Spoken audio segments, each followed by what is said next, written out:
Hello, hello, and welcome back. My name is Jen. I'm with innerworkcoaching.life and Mindful Insights. I don't know where you're listening or watching this from, but if you are on YouTube, hi, I can see you. No, I can't really, but you can see me. If you're on the podcast, then you might not be able to see, but hopefully this information will still resonate for you.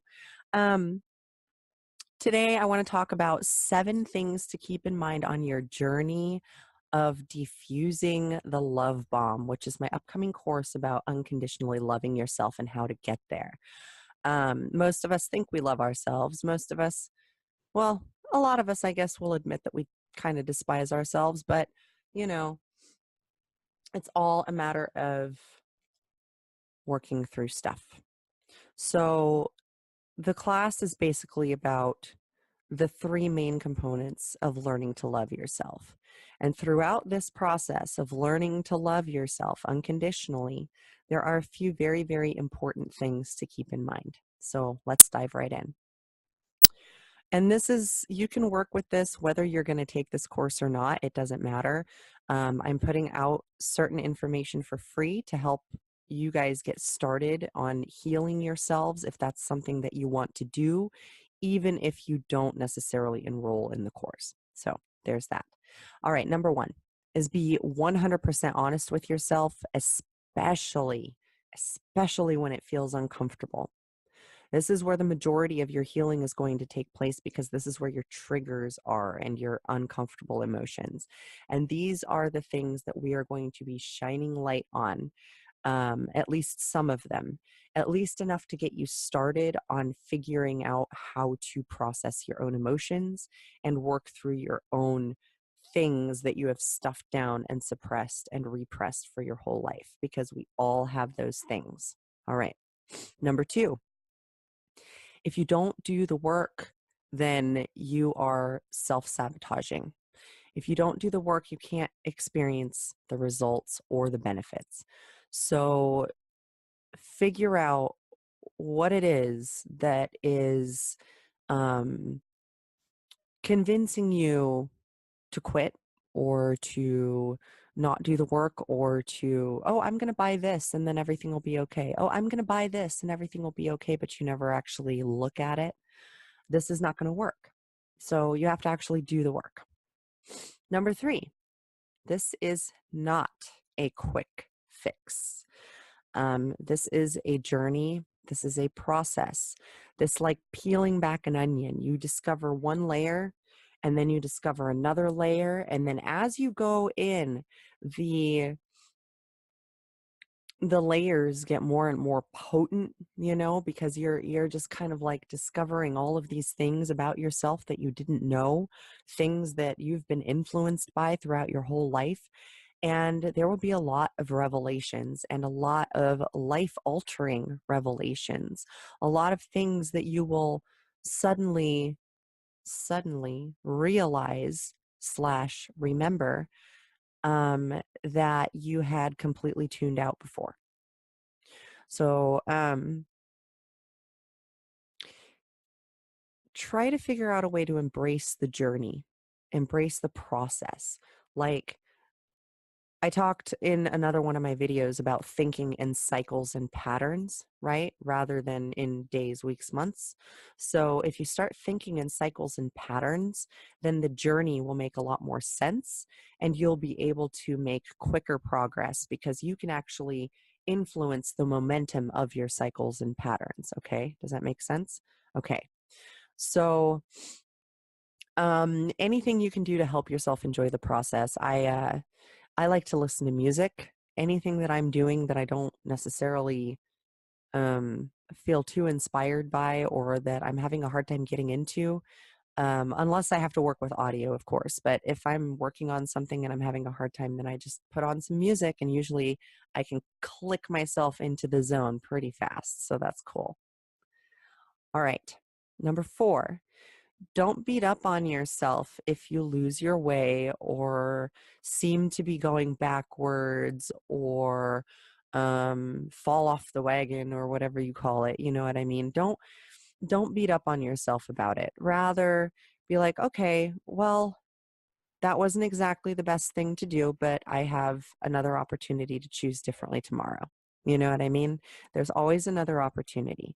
And this allows you to make peace and to not develop more toxic emotions within yourself against yourself, because you're trying to befriend yourself here. You know what I mean? We're not trying to make enemies of ourselves. We're trying to befriend ourselves and all of our flaws and accept ourselves so that way we can become the best version of ourselves. See what I'm saying? In all aspects. All right. Number 5, stick with it and restart if you missed anything. You got to forgive yourself and keep going. And your efforts are cumulative.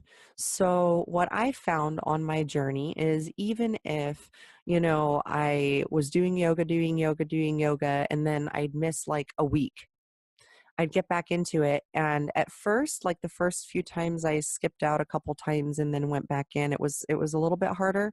But after that, nowadays, if I miss, a couple days or a week or whatever, I literally hop back on the floor and feel amazing. So muscle memory is a thing, guys. Muscle memory is a big thing. And you can step back into it at any point. You don't have to sabotage yourself again and again just because you sabotaged yourself once. You can choose to get back to it at any point, and it's okay. You're allowed. It's okay. All right. Number 6, consistency is key.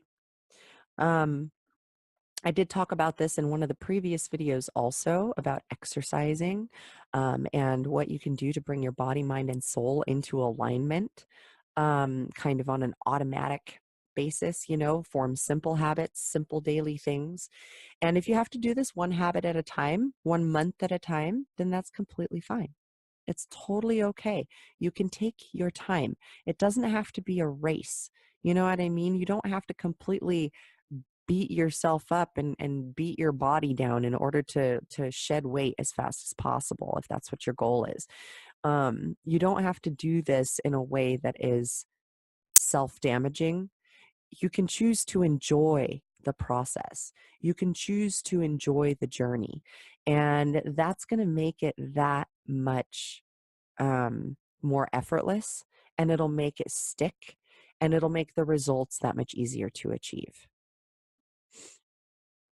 Your efforts are cumulative, meaning that they will build on top of each other. So even if you do forget a couple times or whatever, you know what I mean? All the work you did before is still there. It didn't go anywhere. It's just sitting there. It was just, previous point in time, but it's still there. So you can tap right back into that and get right back on track. No big deal. You know what I mean? So, yeah, these have been 7 things to keep in mind along your journey. I'm going to be doing a course that this is kind of a prerequisite / introduction for, called Defusing the Love Bomb.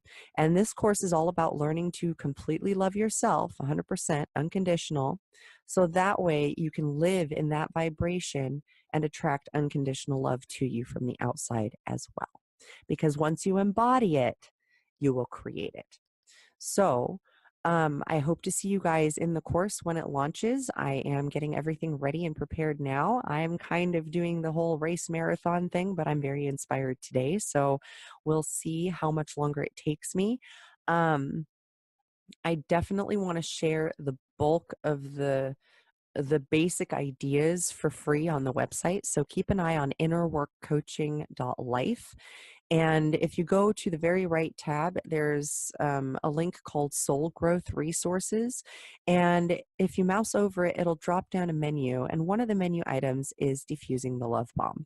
So keep an eye on that. And self-healing is coming soon. I hope to see you guys there. Namaste. Have a beautiful day.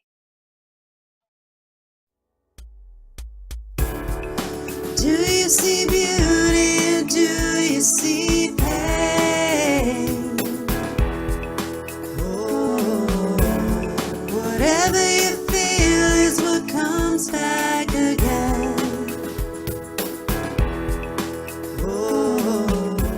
thank you so much for being here, my friends. Namaste.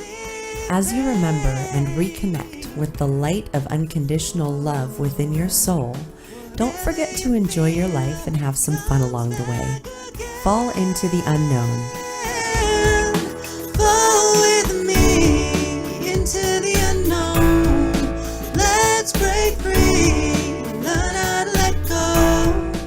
Download this track and other fun bonuses when you defuse the love bomb at www.innerworkcoaching.life.